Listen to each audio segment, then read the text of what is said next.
Et bonjour à tous. On dit que dans la vie, il faut prendre de la hauteur. Savoir prendre de la hauteur,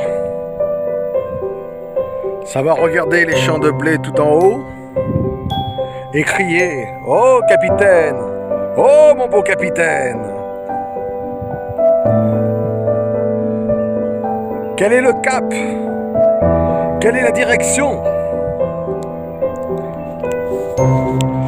Le capitaine est toujours en haut, à tenir la barre. Il regarde toujours dans le lointain. Les pleines voiles se hissent, le vent se dresse, et même quand le vent n'est pas là, il y a toujours un chemin qui se présente à nous.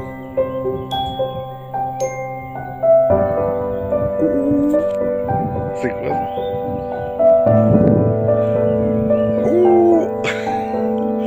Il y a toujours un chemin qui se présente à nous.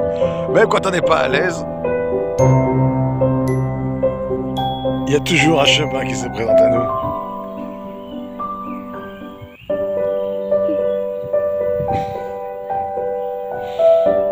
Aujourd'hui, le capitaine a décidé d'arrêter le bateau. Pas de vent.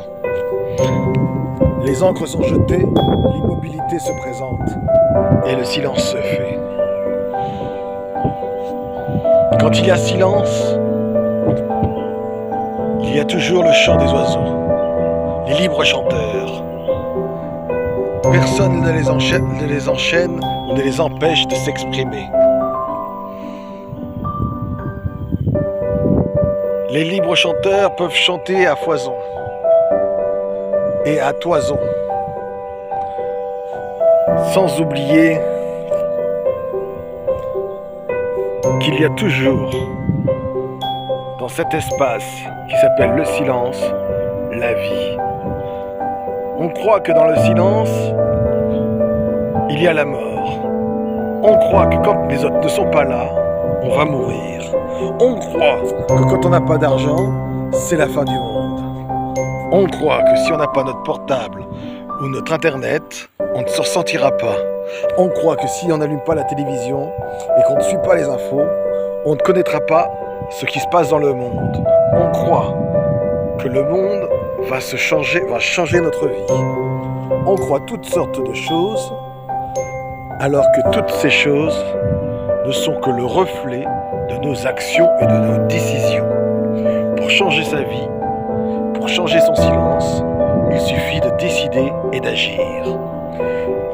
La seule décision que l'on a à faire est de s'immobiliser sur le toit de sa voiture.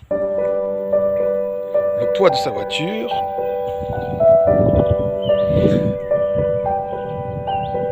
sur le toit de sa voiture, on peut voir les choses en grand, on peut voir les choses en large, on peut voir les choses d'une autre façon. Quand on est en bas ou quand on est en haut, on voit les choses d'une autre façon. Ceux qui se disent en haut, ils voient toute l'immensité. Et dans cette immensité, ils ne voient pas le grain de blé. Dans cette immensité, ils ne voient pas la fourmi avancer au milieu de l'herbe. Dans cette immensité, ils ne voient pas tout. Dans cette immensité, ils ne vous voient pas. Debout sur votre voiture, on vous verra. Debout sur votre voiture, on vous sentira. Debout sur votre voiture, vous regarderez le monde différemment. Debout sur votre voiture, on viendra vous parler. Debout sur votre voiture, on s'interrogera. On viendra à vous. Debout sur votre voiture, les esprits changeront. Debout sur votre voiture, quelque chose de nouveau va émerger. Debout sur votre voiture, vous verrez enfin la vérité de votre vie. Cette vérité sera l'obsolescence de votre vision pour toute l'année. Elle ne devra jamais rentrer dans l'éphémère. Quand on va à une soirée, le lendemain, la soirée est finie. Quand on va voter, le lendemain, le vote est passé. Quand on va à la boulangerie, on sort et on a le panier bien rempli. Quand on va au supermarché, on sort et on a le caddie qui est rempli. Mais tout ça, c'est fini. Alors que la pensée, elle peut rester. La pensée peut rester à l'intérieur de vous. La pensée peut vous diriger tout au long de votre journée, tout au long des semaines et tout au long de votre mois. Et là, voilà une voiture. Et là, c'est peut-être ma dépanneuse. Et là, je vous dis à bientôt. Restez grands, gardez le cœur léger. Ah non, c'est une voiture auto-école. Est-ce que je la filme ou pas? Inquiétée, elle frôle. Inquiétée, elle passe à côté de moi. Inquiétée, ah, elle est passée. Inquiétée, ah, ils sont passés. Vous voyez, les gens ont été choqués. Les gens étaient interloqués. Et cette nouvelle automobiliste, elle va pouvoir dire « Je l'ai vu! Il était sur sa voiture! Je l'ai vu! Il tenait son portable dans les mains! Je l'ai vu!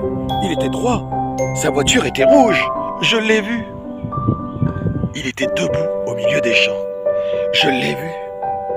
Et quand je suis passé à côté de lui, je ne le voyais plus, car je devais regarder devant. Et quand j'ai passé le chemin, je ne le voyais plus. Mais je devais continuer de regarder devant moi. Et alors, en regardant devant moi et au lointain, je le cherchais. Et j'avais appris à rouler de la bonne manière. Car quand on